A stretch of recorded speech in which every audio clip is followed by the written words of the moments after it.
कलाकार मानक अस्मितार प्रतीक वरिष्ठ कलाकार संघ कला व कलाकार ऐतिह्य महामंच गंजाम जिला वरिष्ठ कलाकार संघर 6ठ वार्षिकोत्सव महासमारोह पालित हो जाइछि।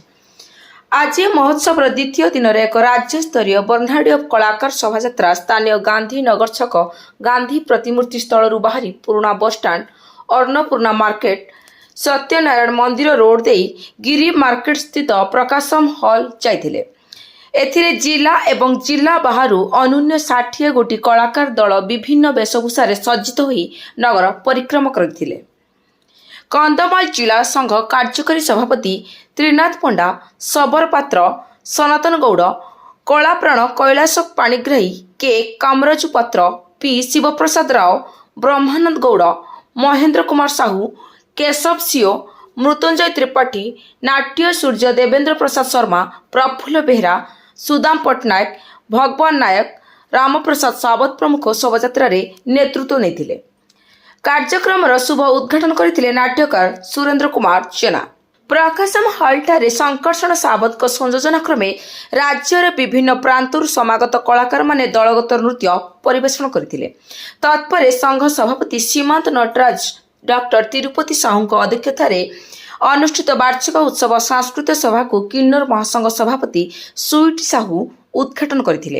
एही अवसर रे प्राक्तन ब्रह्मपुर विधायक विक्रम कुमार पंडा, प्राक्तन बीडीए चेयरमैन सुभाष महारणा, रश्मि एंटरप्राइजेस प्रोप्राइटर के राजकुमार सेनापति, वरिष्ठ यात्रा कलाकार राजेंद्र मोहनपति, नाट्यश्री फाउंडेशन अध्यक्ष भवानी शंकर मिश्र, निखिल ओडिशा वरिष्ठ कलाकार महासंघ उपदेष्टा सुरेंद्र कुमार जेना प्रमुख अतिथि भाव में जोगदे आज गंजाम जिला वरिष्ठ कलाकार संघ कलाकार समाज अस्मितार द्वैतक रूपे प्रतिभात होइतिबा निज निज वक्तव्य उपस्थापन करथिले।